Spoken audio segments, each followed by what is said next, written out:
while I was while I was sharing. But anyway,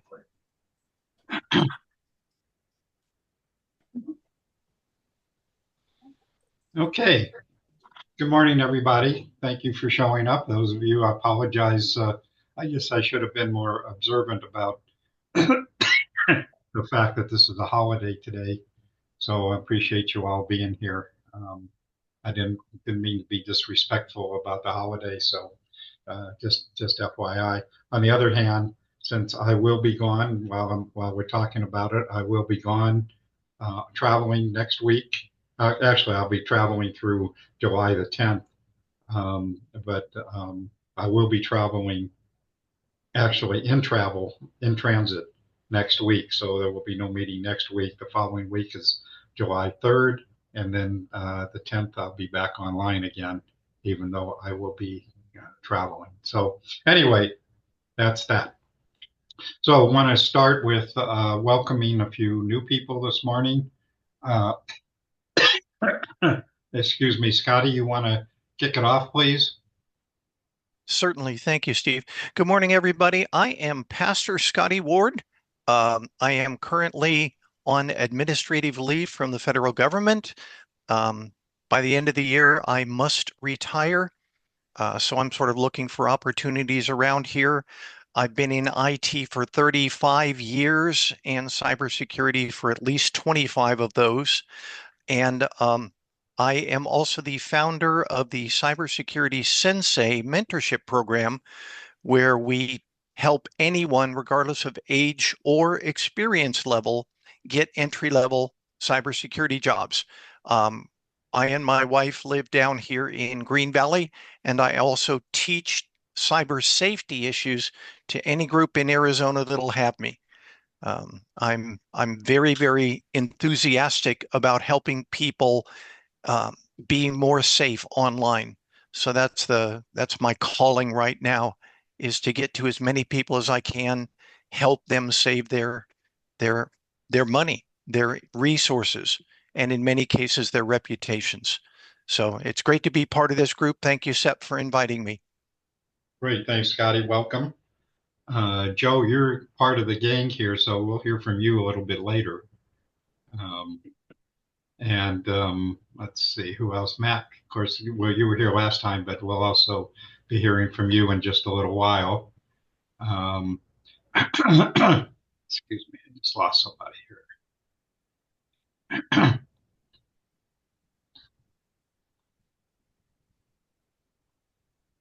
Pretty cool. I think you're looking for me. Yes, I am. Yep. So, hello, everybody. My name's Tony Conover. I own Conover Industries. I'm down here in McNeil, Arizona. I partner with the local co-op ran by John Benedict. Maybe y'all have heard. He was the co-op was my first pilot for bringing internet and Starlink and other broadband access down here. I have now done two other locations here, but basically what I'm trying to do, or what my company does, is that we try to bring IT education in any shape or form. So cybersecurity would be great, online presence, and also looking to partner with the local school districts here to try to provide distance learning in any underserved community. And McNeil is one of those. So it's already a food desert, but I would call it a tech desert as well. And so I'm really honored to be able to sit on this call, because it sounds like a lot of good resources are here, and I'd love to, pick somebody's brain or everybody's brain, and also be able to provide help on my end. So thank you for having me. Sounds good. Thanks, Tony. Glad to have you join us. Um, Anybody else that I'm missing that's new today? I don't believe so. So let's just jump into our meeting this morning. Excuse me, having a little allergy attack here. So here's the agenda for this morning. Just quickly, we're going to get our briefings as we always do. And just as I always try to remind you that I do send out my newsletter, and the newsletter has the recording of the meeting. It has a transcript of the meeting. it has the chat and the attendance list. And so all of that, if you miss the meeting or you miss something in the meeting, you will have all that information. Theoretically, I will have that out of here today, uh, tomorrow, possibly Monday, but it just kind of depends on how things roll out here. So just wanted to just remind you about that. Again, our meetings next week, our next meeting is on July the 10th. We have meetings July 10, 17, 24, and 31. And again, no meetings on the 26th. And of course, on July the 3rd. So just FYI. So we'll get our usual updates from the broadband office. I would assume if Kelly's here. I haven't seen if she's here yet or not. And the Department of Education, the State Library, and then we're going to hear some good discussion. Those of you who attended our meeting last week heard from David Ackerman and Rachel Maddock-Hughes about what they're doing and opportunities for technical assistance and training resources. And so we're going to hear I think they sparked a lot of interest. So we're going to hear more details from them today. And then Lucy, while we're at it, Lucy, you want to give us a quickie update on the task, the force, the health network that we're working on, please? Yeah, just a matter that and I'll put this link. You caught me off guard there, Steve. I thought I was later in the agenda. I will put a link in our bi-weekly health and task education task force that we created in the partnership with the Arizona Broadband Stakeholders Network. So if you're interested in education and health implications with digital connectivity, we meet every other Thursday at 3 o'clock to 4 o'clock at the Force for Health Network. And again, I will put that link in there for you. So working along many goals and objectives. And today we're going to talk about a specific live program that we will look to launch starting July. That is called My Healthy Broadband and will be a platform for anybody here we openly invite to be part of the guest speakers. And that'll be a pilot from July through December. So continue. Go ahead. So Lucy, the next meeting is today, right? Today. Yep. 3 to 4. At what time? From 3 to 4. Okay. And I'll put the link in the chat here. Sounds like a plan. Anything else, Lucy? No, just very excited about the groups have been small but mighty, maybe 4 to 6 per week, but they continue to roll in and get representation from all sectors. And that was the goal here. So if you have not come, don't think that you're missing out. We invite you to join. Sounds good. Thanks, Lucy. Thanks. Okay. So just FYI, some potentially upcoming meetings. Excuse me, on July 17th, Joey Wender, who is the executive director of Shelby, the Schools Health and Libraries Broadband Coalition, will be joining us. Hopefully, I got to confirm with him again, but he will be giving us again a briefing on what's happening in Washington. As you know, it keeps changing from day to day, and he is actively engaged in all of those discussions at the federal level. And so it will be good to hear from him. And of course, we also get a lot of that information from Mala on a pretty regular basis. A couple of other things that I'm working on is, so one of the big topics that seems to be happening around the country is a discussion on public networks, not municipal networks, but public networks. And I hope to have a panel featuring Gigi Sohn, who's the executive director of the American Association of Public Broadband. She's probably the most knowledgeable about what's happening with public broadbands around the country, if not the world for that matter. And that seems to be a growing issue and particularly relevant regarding what's happening with BEAD. So hopefully that will be happening in the next few weeks. And then I want to do an update on cybersecurity in Arizona with Ryan Murray, who's the Deputy Director for the Arizona Department of Homeland Security and the State Chief Information Security Officer. Ryan's been with us before. I've had conversations with him, and he's more than willing to come back and kind of give us an update. There's a lot of stuff happening. There's a lot of different organizations working on cybersecurity here in the state. And so Ryan's going to give us kind of a briefing on what's happening here in Arizona regarding cybersecurity. So those are just a few of the things that I'm working on. If you have any ideas of things that you'd like to hear, please send me a note, put it in chat or whatever, and I will consider that. So just a reminder that we had Judy Soltrup, who's the Northern Arizona Outreach and Constituent Services Coordinator for Senator Kelly. Judy is here when she can, and excuse me, and has had other representatives from the senator's office. And we discussed in previous meeting happenings in Washington and the impact of the loss of DEA, of the digital equity money. And so she has asked that in order to, of course, Senator Kelly is very much in support of DEI. And so she has asked that we send her stories about how the cuts to DEI, to the digital equity money has impacted your organization, your constituents, and so forth. And so I do have in my newsletter a link to Judy, and would encourage you to try and do that ASAP with all the current discussions going on in Washington at this point. So just a reminder about that. And Kelly, are you online or not? Kelly Crucy? It doesn't look like she is. So we won't hear from the broadband office today.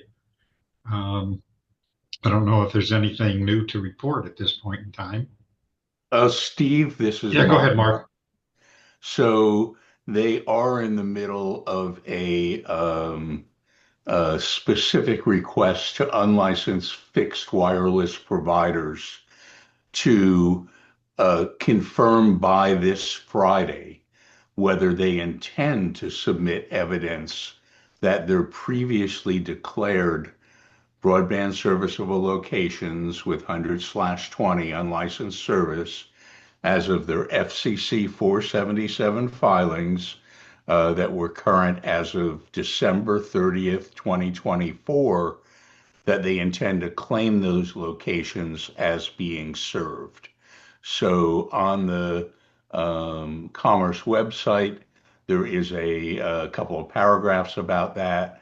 There's a link to a spreadsheet of, I think, 60 some odd thousand locations by provider, and providers need to declare by Friday if they're going to claim those locations as served.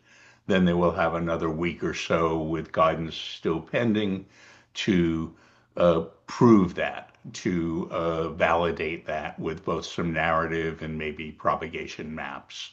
So that is topical with a Friday deadline. I don't know if to this audience, but that is a current broadband office deadline and activity. Okay, thank you, Mark. Anybody have anything else from the broadband office that they know about that we need to share? Yeah, I'd like to add one thing to this, because I don't think anybody understands what happened when BEAD was actually designated as an option. A few days before the deadline, all of the providers were asked to prove that they had service to specific addresses. And even as late as 48 hours before the deadline, Triad Wireless was flooded with thousands of challenges to addresses we already had coverage over. Some of them were actually customers of ours. Some of them were even within 1,000 feet of our towers. And by hitting us with all of that stuff at the last minute, there was no way that we could respond to them. And so they were immediately assigned as being unserviced areas, which was, in our opinion, was extremely unfair and should never have been allowed. Those are the areas we're hoping to now clear up with this challenge that the state has now opened up, because we were unfairly targeted, and several other companies were unfairly targeted with this method of overrunning areas we already had service to. So just letting you know that BEAD was not as up and up as everybody believes it might have been. So hopefully this allows us to correct that injustice to the companies that were targeted. And Thank you, Steve, Rory. Go ahead, just to add to Randy. what Rory is saying too, this has actually been an on Excuse fire me, Randy, topic. can you Yeah. introduce yourself, please? Oh, I'm sorry. Yeah. Randy Leading, broadbandtoolkit.com. Um, and we do analytical toolkits for the industry for all sorts of planning. And so one of the things that has been sort of leapt to the front of a lot of discussions over the past week is just basically the numerical implications of this particular rule in sort of the ecosystem of things that have changed with BEAD. And for instance, in the state of Arizona, the 36.5% of locations are affected by this rule, are essentially, these are locations that have been, that kind of under the old rules would be deemed unserved or underserved and unfunded.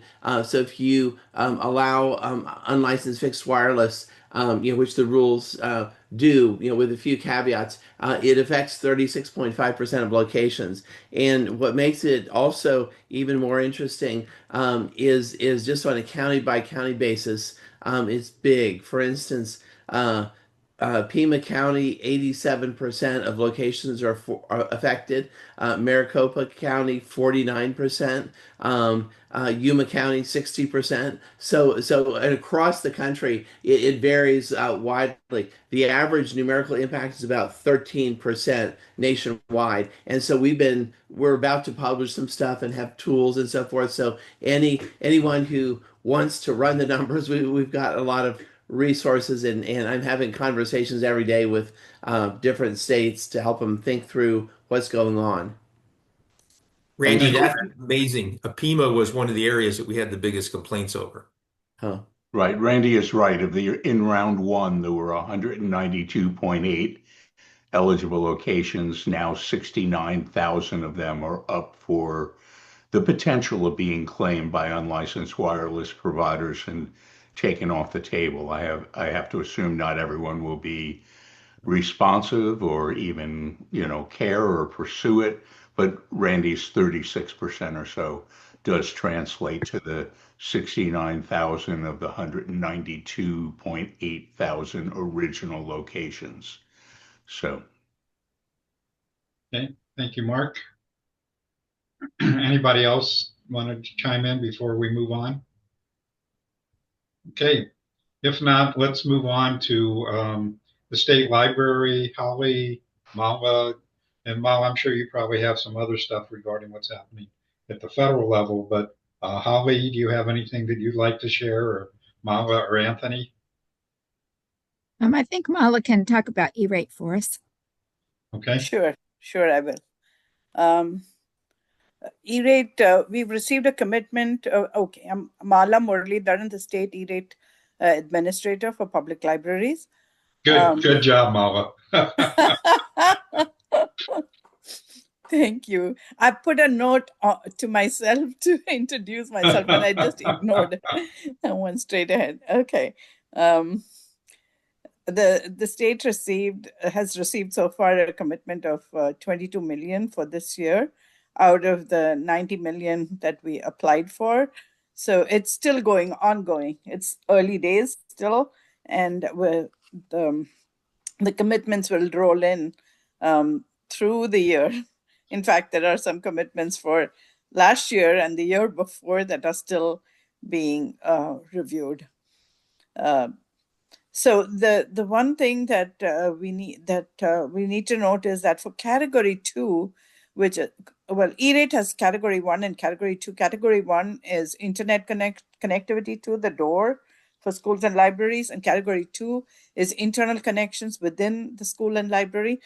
Category 2 has typically been a 5-year budget, and this year is the last year of the last 5-year cycle. So the new 5-year cycle begins July 1, 2026, and applications for those typically are due in March.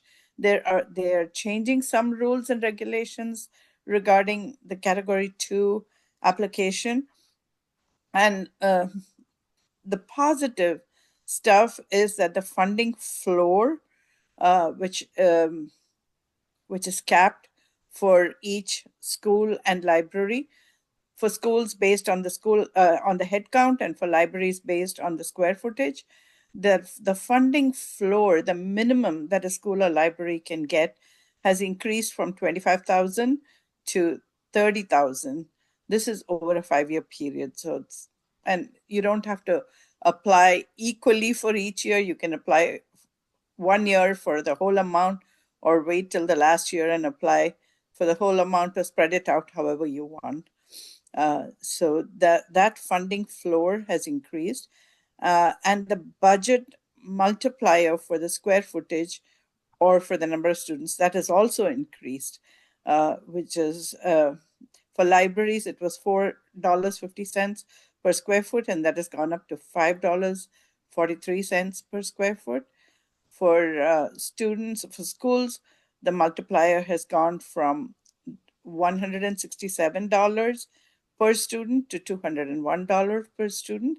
So those are all the positive things that are happening for Category 2 next year. We're still waiting to hear about the other rules that will be put in place for the application process. And anyone who wants to know more about it, I'm happy to discuss offline because I value the time that we're all spending together. The other thing that I want to draw your attention to, which is of immediate concern, is the hotspots.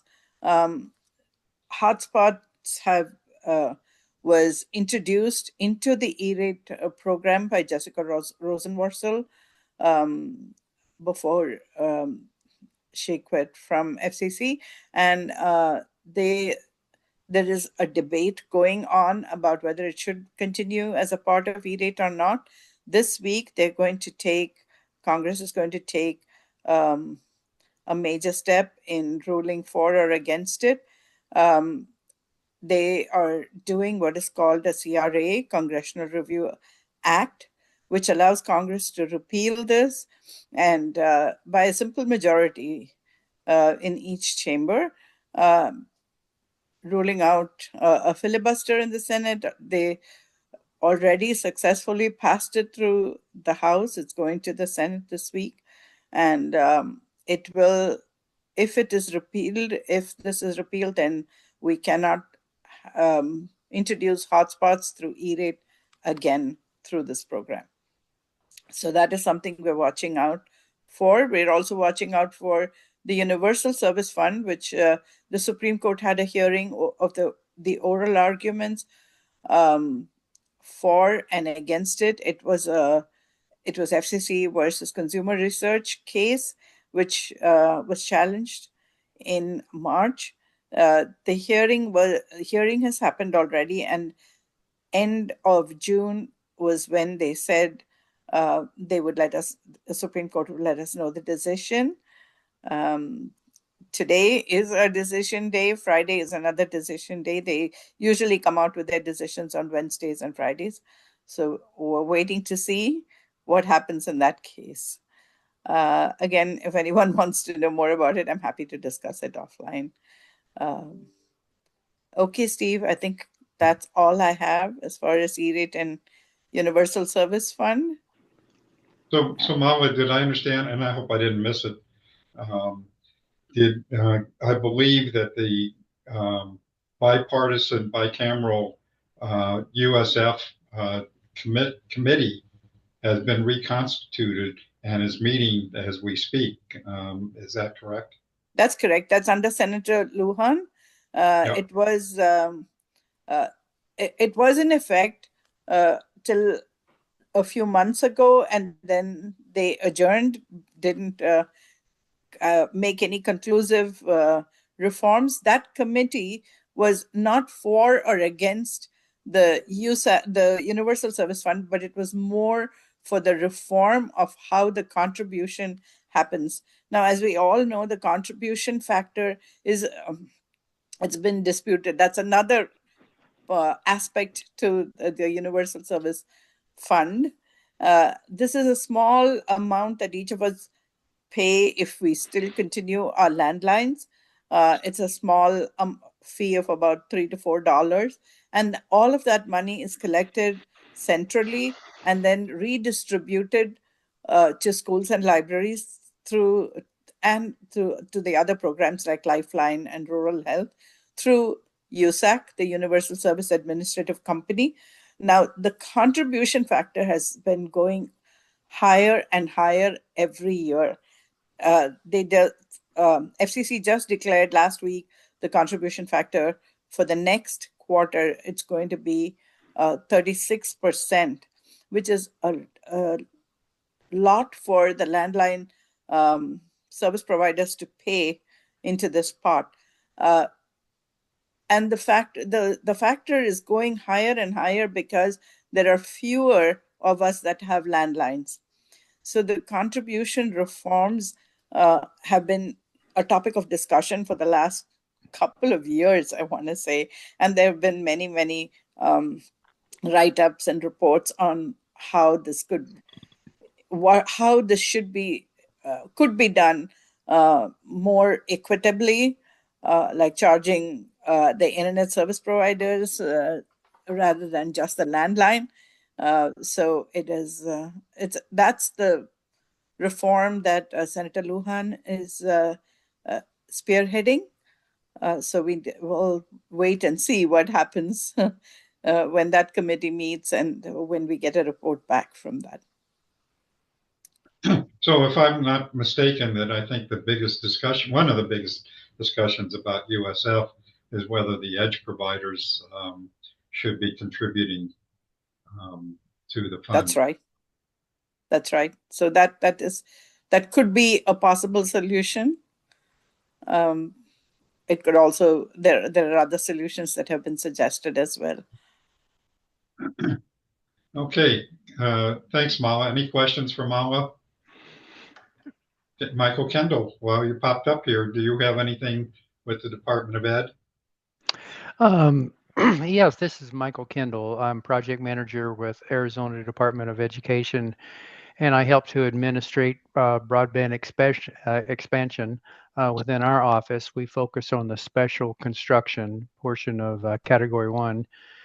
And then I also manage a host of other broadband network or not broadband, but other network infrastructure projects. So, and for in our office, in some ways, it has been quiet with all the changes. You can what we would normally typically see with a cycle of new work or new projects coming our way, we're not seeing. So in our office right now, we've got several projects focused on end of June completion. Some challenges there. Got folks coming into the schools in July, some administrative folks, and so that's really my focus right now. So really, as far as other, it's as I said, in a way, it has been quiet. We're waiting for the proverbial dust to settle, and so I greatly appreciate attending this meeting and getting all of the information from Mala and others who I consider to be experts in the field. So I appreciate the participation and all of the good information from everyone. Michael, thanks. So can you just maybe explain to people kind of what the difference is in the role you have with the state education department versus local school districts, or in relationship, I should say, to local school districts? Right. Well, what the portion I manage is state matching funds, and it's usually 5 to 10% of an overall project cost. And so for those projects that we are engaged in as providing that funding support, then in addition to, I meet routinely biweekly meetings with all the construction folks. I mentioned end of June deadlines for many of our projects. I have I'm monitoring 8 of those projects right now. And so that's a big focus right now is in some ways our role is passive with the construction. We meet with the general contractor, the carrier, representatives from the school, but we certainly step in when we see problems with construction. For example, where's my electrician? Can I get an electrician? Simple things like that. Those are things. Typically, we've got good contractors out there. There's not a lot of that's needed from us, but we do step in certainly when we were at risk for schedule and providing service in our schools when we're committed for. Okay, thank you, Michael. Any questions for Michael? So Aaron, you want to just quickly in the chat, you mentioned the letter to Secretary Lutnick. Do you want to just comment on that? Just raising for awareness that the National Digital Inclusion Alliance, NDIA, put together a letter in support of reinstating the Digital Equity Act funds. And that was compiled with all of the signatures of folks who were able to sign and sent to Secretary Lutnick yesterday, I want to say. And there were a number of Arizona organizations and representatives on there, which is very makes my heart glad. So I just wanted to share that for awareness. I don't have any other information about it, just what's been publicly made available by NDIA. Okay. Anybody have any more comments about that before we move on? Okay.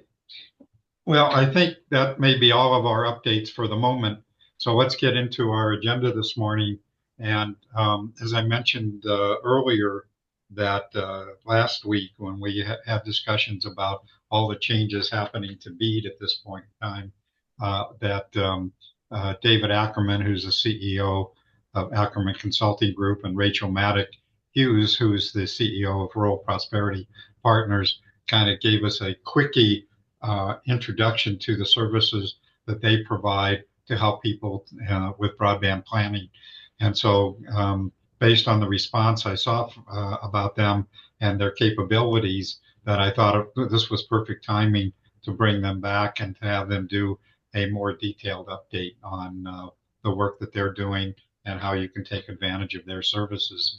So with that, I'm going to stop sharing. And David, I'm going to turn it over to you and Rachel, and then you have a couple of other people on your team who are here, and you might want to go ahead and introduce them too.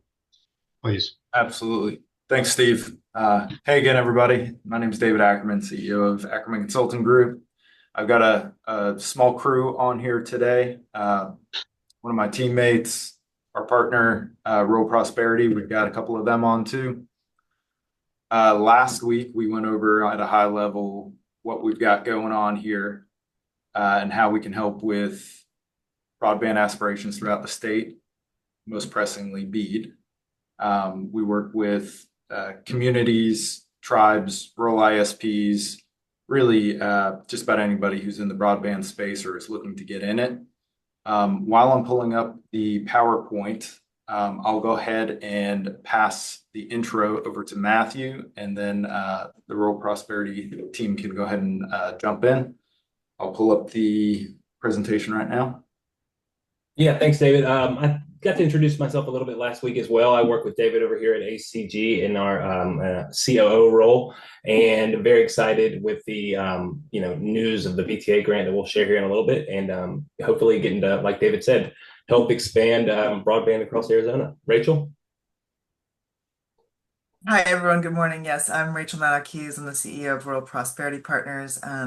And I have my colleague Joe Fresnel on the call as well. And we'll talk more about who we are, what we do as we get started in the presentation. Thank you.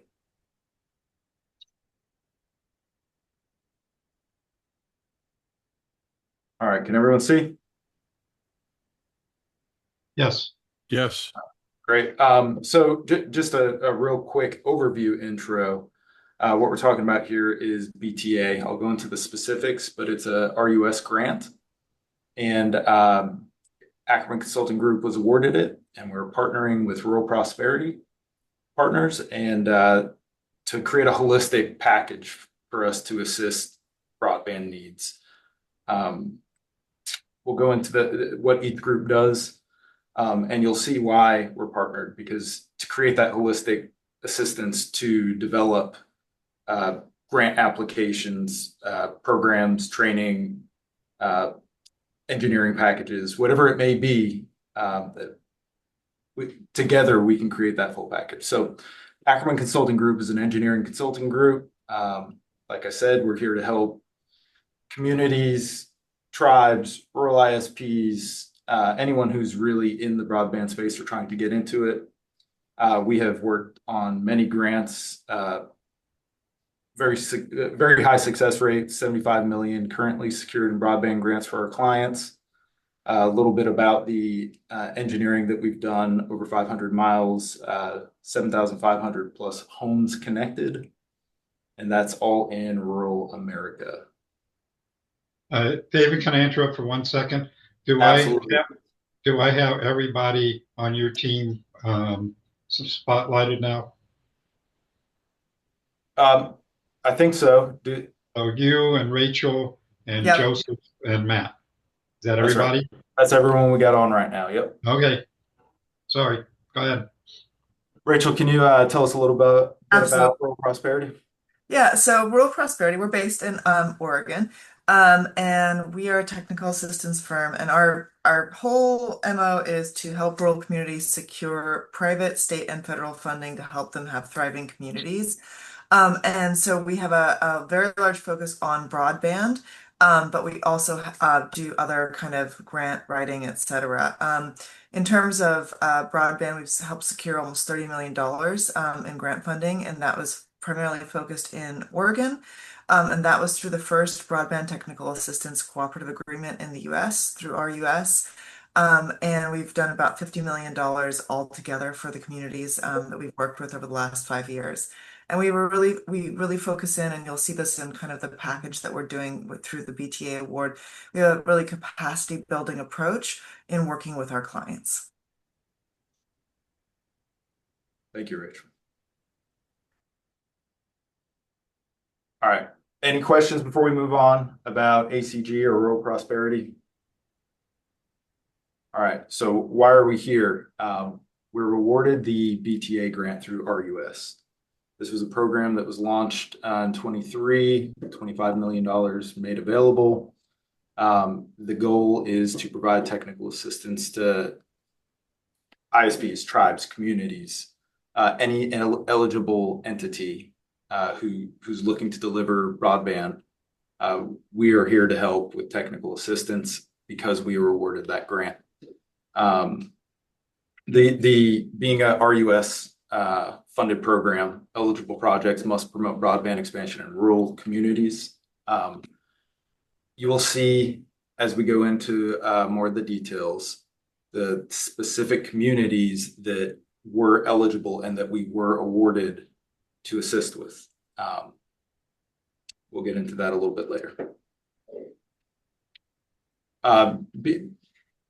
Expanding broadband in rural Arizona is really what we're focused on here. So BTA grant, federal funding, RUS, rural broadband. What can it be used for? A whole host of things. You can see that it's a broad named Broadband Technical Assistance Grant. Excuse me, David, can you enlarge your screen at all? Maybe it's just me, but it's kind of small. Let me see what I can do. Give me just a sec.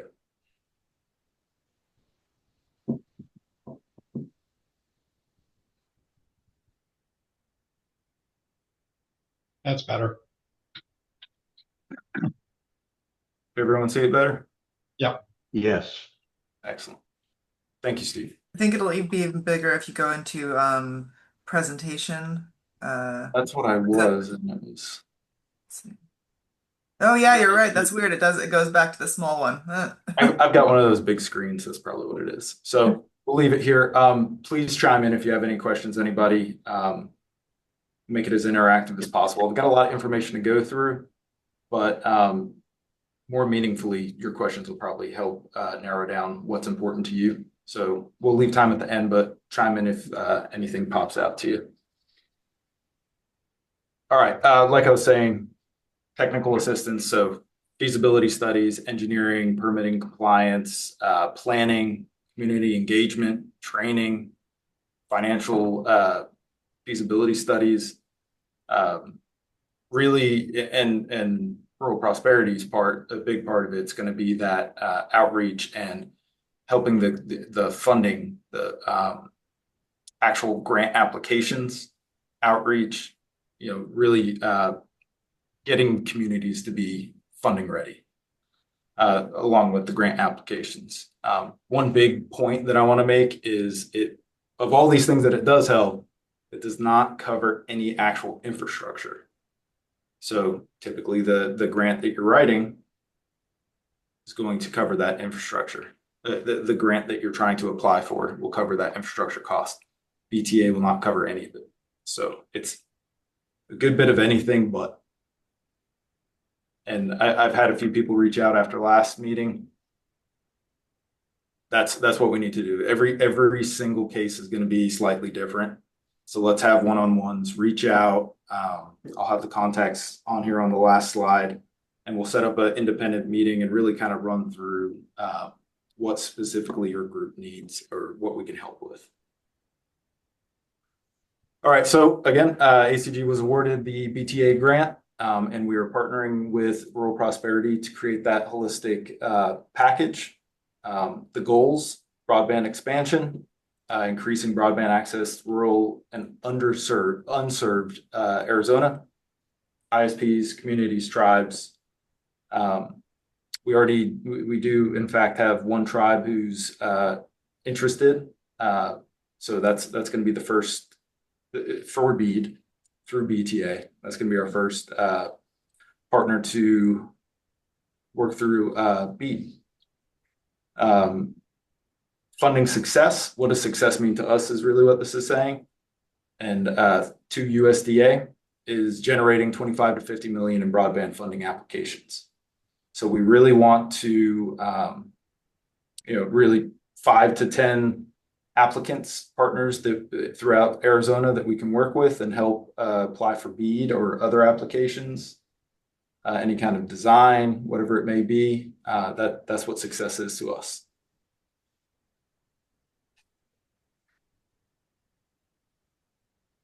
Let's talk about RABSN. This is a fun little name. Everyone's got their state network, right? Rural Arizona Broadband Support Network. What we're doing is creating a group that we're running our BTA program through. We're working on creating a website that everyone can that can go to. The outreach, the training, all these kind of things is all going to be through RABSN. Much like Rural Prosperity did in Oregon. And Rachel, maybe you can speak to that a little bit so that everyone can kind of have a background there.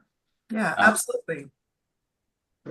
So in Oregon, so the model in Arizona is based on a successful model that we ran in Oregon. Like I said, that was the first BTA cooperative agreement in the nation. And actually the BTA competitive program was kind of based on our experience and model in Oregon. And so the idea is that, rural communities and the ISPs serving them, they struggle with capacity and expertise when it comes to securing funding for projects. And so the idea is to offer outreach and training. So we have developed a couple of different trainings that are both for communities as well as for internet service providers. And for the ISPs, it helps get them grant ready. So there's a lot or grant or loan ready, right? There's a lot of pieces that you have to gather and knowledge that smaller ISPs may or may not have about applying for usually federal funding. And so we work through that with them so that then they are in a better position to then apply when opportunities come up. And then we hand them off to technical assistance engineering experts like David's firm and others, and then we work with them to actually do the grant or loan application. And so that has led to about $30 million being secured in the Oregon pilot. And again, that's what we're hoping to do in Arizona. And there's the additional component of training and outreach for communities. So not the ISPs, but the communities that are involved to just make sure that elected leaders and key folks are really up to date and have that foundational knowledge around broadband and can be part of the solution.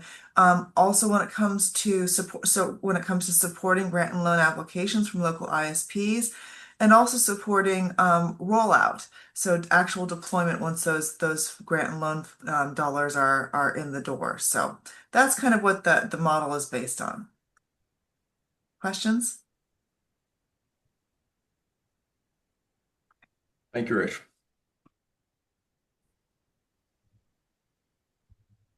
Let's dive into the project. Sorry, I was double muted. I did have one Tony, what question you on got? that. Yeah, I did have one question. Sorry. So with the difference between the state one versus the rural, the local one, is the same tagline still with infrastructure that's not involved, like any. So it's just the trainings and the like surveys and things of that nature. Is that how that works? Yeah, and I think so the BTA grant cannot be used for infrastructure. It's Okay, I just basically, wanted to make sure. Okay. it's technical assistance to support folks getting the money in for infrastructure. And I Okay. think it'll become clearer when David goes through these very specific project objectives, so you'll understand that. Yeah, I didn't. I figured I was jumping the gun, but yeah, No figure worries. No, not at all. wouldn't hurt to jump in. So thanks. Yeah. Yeah, and on that note, let me just make sure that I clarify. So the specific funding from BTA cannot pay for fiber, for example. What it is paying for is the application, the preparation, and the training to apply for grant money that could pay for the fiber or even training programs, et cetera. The specific money from this grant can't actually buy the fiber, but it can help you obtain the funding that will. And the reason why we do it this way, the reason why it's set up this way is because so there's a longer history to this. We've done some reports around what it takes to secure federal funding and the barriers. And in the case of broadband, we know that hiring a firm, an engineering firm, to help you do the application for a grant or for a loan can cost anywhere in the neighborhood between $40,000 to $90,000. And when we're looking at grant applications where it's not guaranteed that you're going to get that funding, it's a real barrier for ISPs serving rural communities. And so it's this kind of like double hit of let's make sure you're ready, and then we're going to help you. And you'll see here in the objective, sorry, I'm kind of jumping into this, David, but like, we're going to help ISPs become grant ready. That's objective one. We're going to make sure you're connected to technical assistance firms. So that's what RABSN is. We're bringing a whole group of folks around you that are vetted partners that have done this before, have success in securing grants and loans, et cetera. Then we're going to subsidize the cost of those grant and loan applications so that it's not such a big financial lift. And then we'll provide training in Objective 4 to communities that are in the same area, and these are the non-ISP actors to make sure everybody's on the same page. So those are our real deliverables for this project. Yeah, and Questions? I just want to add a couple things. So Rachel went through the objectives. That's perfect. The other day I was talking with Steve, and he mentioned, and I think he mentioned again this morning, the private network piece. So when we're saying ISPs in this presentation, it's more than that. So communities creating a public network, lump all of that into what we're saying when we say ISP. A tribe trying to create a network, lump that in. That's part of the group too. ISP for purposes of this presentation, tribes, communities, cities, towns, counties, anyone who has ambitions, aspirations, current networks. Doesn't have to be new. It could be an existing ISP. It could be brand new. You could just have the aspirations and want to look at it from a feasibility standpoint. So just keep that in mind. Just want to. And we have a question over in the chat. It says, what do we envision doing in a short window of time with BEAD? And then how does the landscape change post-BEAD? So we are welcoming folks to reach out to us if you need support with BEAD. And then the landscape changing, wow, post BEAD, who has their crystal ball, right? I mean, it changes like every day. But we have had discussions with USDA, RUS, and you know, as so in Trump's first term, what we saw, generally speaking, was a lean towards more loans, less grants, right? So we all know that there has been, well, a lot of us know that there's been a proposed cut to like the Reconnect programs and grant programs in the proposed budget, but we don't know if that's actually going to be cut or not. But in talking to USDA, the thought is that there will likely be more loan funding available than grant funding moving forward in this term. But we all know that BEAD is not going to solve all of the issues. So that's my two cents on it. David? Yeah, so we got a little bead slide here, and maybe this will help with some of the specifics around that. The reality is, at least during this administration, or what we're seeing is, like Rachel said, the grants are drying up, right? For infrastructure. Now you've got BEAD that's running through, modified, and we have to be agile and able to, roll with the punches, whatever it may be. USDA, they'll have what they have. Maybe it is just loans. Maybe it's whatever's left in their original program as far as funding goes. We don't have an exact answer yet on that. But as far as BEAD goes, we do know that we've got a few answers. Pre-registration open to June 30th. If you need help with that, reach out now. Reach out ASAP, and let's see if we can help get you going. It's not that complicated as long as you have your approval, organization's information. We can help you get that set up. As for the program itself, I think that some of the important things, and actually Rachel and her team have developed kind of a questionnaire that'll help you see how ready you are for programs like BEAD. But one big thing is the match, 25% match. Now, does that have to be all cash? No, not necessarily. Was that a question? No, okay. That can be a combination of in-kind cash or even a waiver. So that's one of the things that jumps out for BEAD. For our support purposes, having a project in following counties here: Apache, Cochise, Coconino, Greenlee, Maricopa, Mojave, Pima, Pinal, and Yuma. If you have one outside of that or in tribal lands, still reach out. Let's see what we can do. We have no problem going to bat for your project with USDA. They want you to win. We want you to win. So let's still reach out. We'll look at it. No promises, but we'll look at it for sure. Tribal lands, same thing. If you're not within this county or these counties and your project's not in these counties, still reach out. We'll go to bat for you and see what we can do.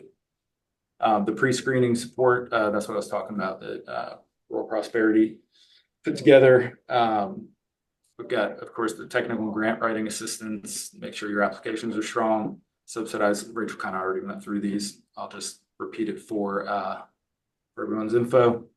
Subsidized costs for preparing and submitting applications. And then we've got, of course, engineering design, GIS, financial modeling. We have put together a team that can handle every aspect of the grant application and process for you, from project management to financial modeling to engineering, etc. So let us know if you need help.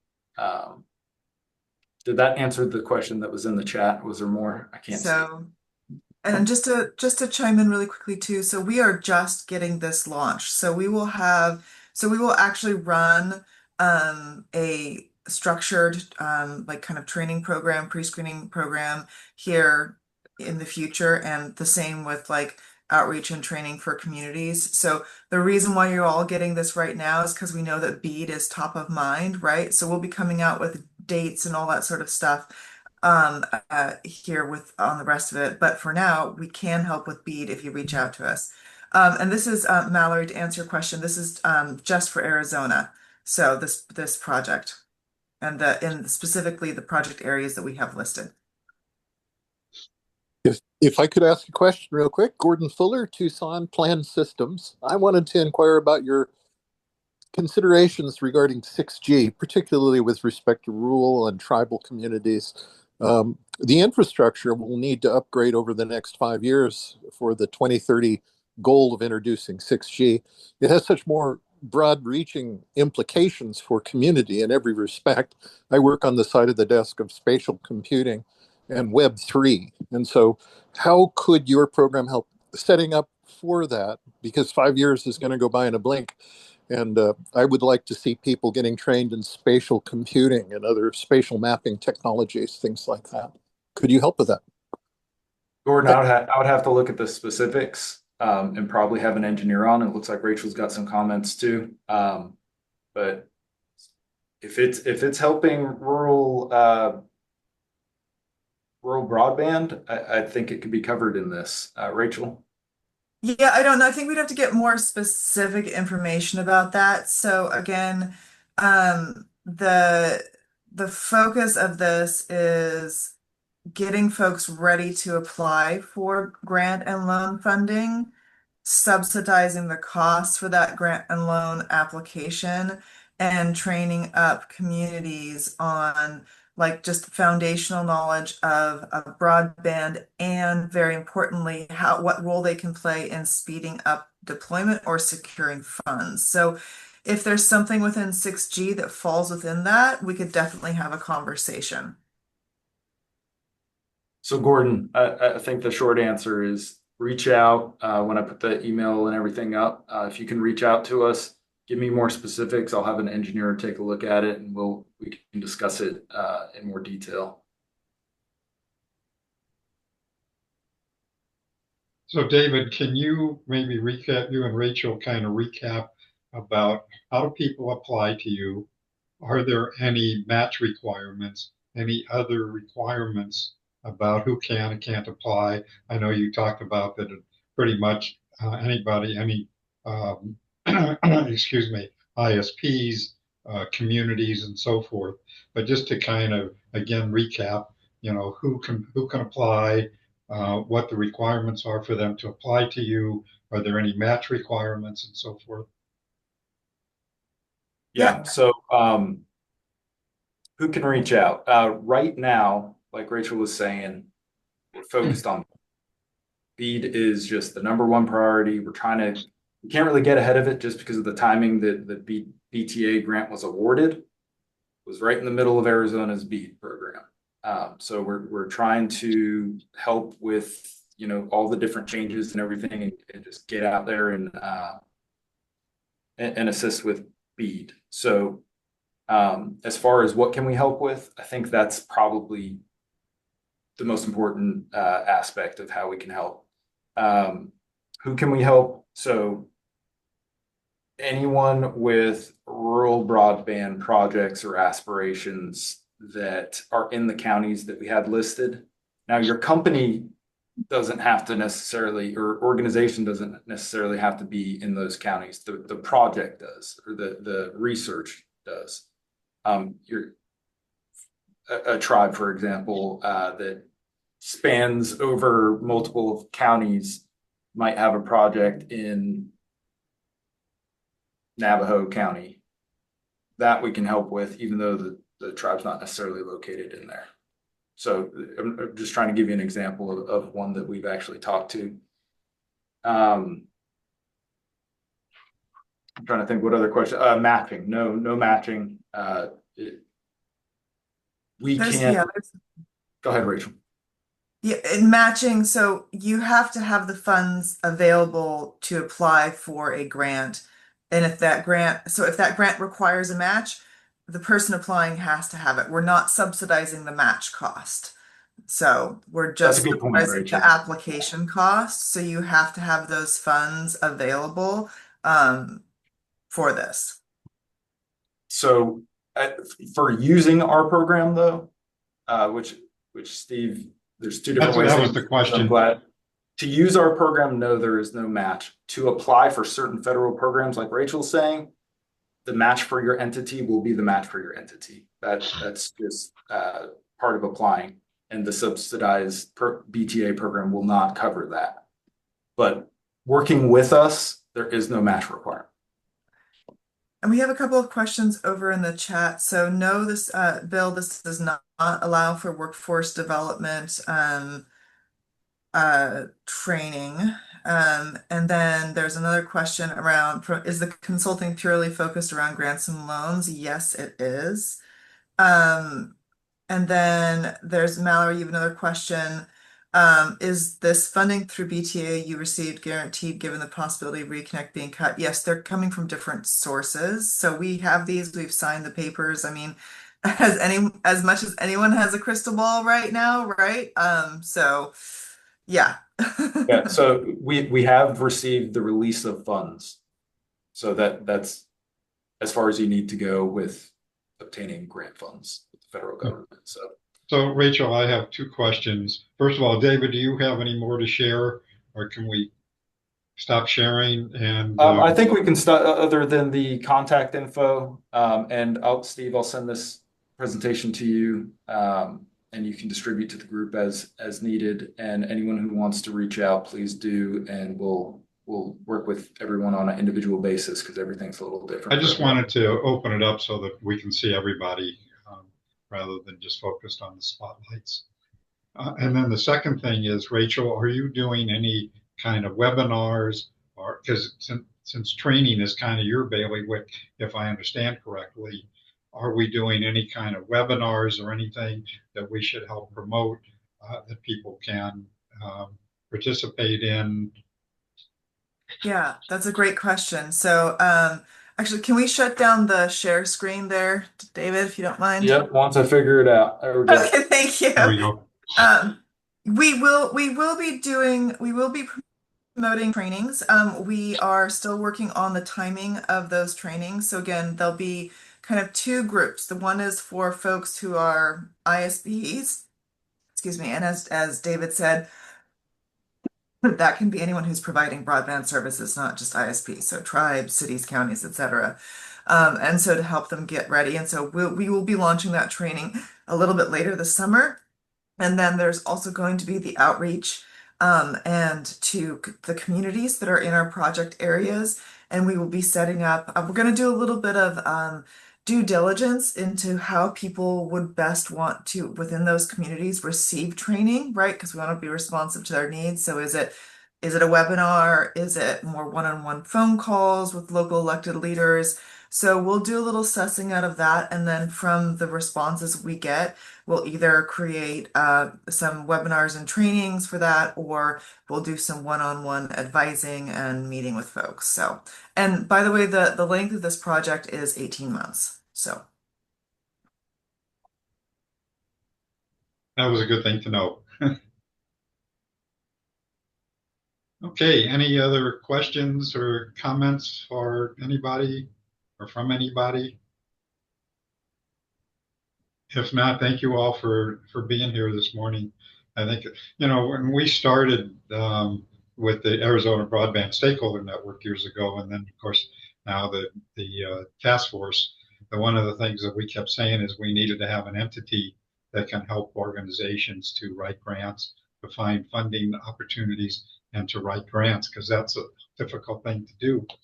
And so in many cases that the communities, as you well know, which is kind of what your project is based on, that a lot of smaller communities in particular don't have the resources to hire consultants like you guys to be able to write those grants. So they get left out just because they don't have anybody to. As you know, in many cases, in some of the smaller communities, the IT director at a school district is also the football coach and the English teacher and everything else. So I think it's really important to know that you guys are here as a resource. yeah, absolutely. And I was just going to put something here in just the this is a little bit non-broadband related, but it can be, let's see if I can get over to the right screen here just a second. Something that we've worked on around technical assistance and just responding to what you're saying about the limited capacity is we did a report in Oregon with the Ford Family Foundation, not the big Ford, but our Ford. And it was talking about both the challenges to securing federal funding as well as some solutions and opportunities. So, like you said, the subsidization of grant writing and that sort of thing. So, you're welcome to check out this site I just put in here. This is kind of where all of that research and some of the initiatives that came out of it live, just in terms of because this is our bailiwick really is like technical assistance to help rural communities secure funding, and we happen to do a lot in broadband as well. But this page is not just broadband; it's kind of all encompassing. So just if you guys want to look at other states and kind of what they're doing, take a peek. And before I forget, just a reminder that there's a lot of information in the chat, and it's hard to keep up to capture that. So two ways that you can get that information. First is that before the meeting ends, you can go to chat, and at the very top you'll see 3 ellipses. And if you click on that, you can save the chat to your computer. So you will have that information available immediately to you. And then secondly, when I send out my newsletter, that I will also have the information in the chat. But if you want to get that stuff very quickly, I would suggest that you save the chat to your computer. I just wanted to remind you about that. So Rachel, can you and David maybe talk a little bit about, what kind of work, or have you had contact yet with the broadband office here in the state at all? And actually related to that, Michael Kendall, are you still here? I thought I saw you a minute ago. Yeah. So Michael, can you share out this information? Actually, you and Mala and Holly, whether you can share out this information to school districts, libraries, and so forth? Yes, let me catch up here with the chat. Anything specific for ADE that's popped out of the chat here? And I'm scrolling through here now. Well, I think mostly, and maybe David and Rachel and all can help you maybe even draft something that you can share out to the school districts about, what the program is, how they can take advantage of it, what assistance and so forth, because I'm sure your school districts struggle with this issue all the time. Right. Oh no, I'm happy to work with them on this for sure. Yeah, I think right now it'd be great to just like maybe we can set up a meeting and chat with you, Michael, about that. And we just want to make sure that, if you're leading school districts that we give them the right information about how they can engage. So Right. And I will share with you what we have. We provide. There's a lot of public information out there. So yeah. So let's set up a meeting, and I look forward to it. great. And you've got our email in the presentation, David's information, my information. So go ahead and just shoot us an email. Will do. Thank you. Okay. And a lot of what you're seeing right now. I'm sorry. Go ahead, David. I was just gonna make a point. A lot of what you're seeing right now is BEAD specific. The program overarching is more than BEAD, but we're just with the timelines and everything going on with BEAD in Arizona. We're really just trying to make sure we're helping in that capacity right now. And so if you remember, David, I think I asked you about this. So do you have an army of people? So if you start getting data with people, that's part of the reason we've got Rural Prosperity. Their experience in doing this, and that the team it's a holistic group, and we've got enough people to take on the work that is needed in Arizona right now. So yeah. And I would add on timing. So y'all know that this was supposed to come through about 9 months ago. So it's been a little bit of a timing constraint thing. So normally we would have wanted to start the kind of like the pre-development, like get grant ready training ahead of time. But this actually happened because of the US government's timing in Oregon as well. And we just kind of flip-flop things, and we did some grant applications up front and then some kind of grant ready and then some more applications. So it all works out, but that is also why it's just a little wonky right now. So yeah. Okay. Any other, we're about out of time. Any other questions or comments for David, Rachel, and the team? Great. Thanks, guys, for being here. Let's talk some more about how we can collaborate with you. I'll get the word out. That sounds great. Thank you guys so much. Thanks for having us, and thanks everybody. Okay, any other announcements that people have before we end? And then you're going to get a break from me for a couple of weeks. But look forward to seeing you back on July the 10th. Sorry, I apologize. I have a quick question for Aaron, please. Yeah, go ahead. Aaron, how are the companies supposed to what format do you need the information on for BEAD to exclude the houses that were previously approved for BEAD funding? Rory, I can't answer that. I'm no longer on the state broadband office team. I would recommend my that you apologies. out to the broadband office directly for any questions on that. I'll take care of that then. Sorry, my apologies. Thank you. That's okay. Okay, any other questions, comments? If not, just a reminder that we have the Health and Network meeting at 3 o'clock today, and encourage you to all participate in that. And then just want to wish you all a happy and safe July 4th holiday, and we will see you on the 10th. Thanks, everybody.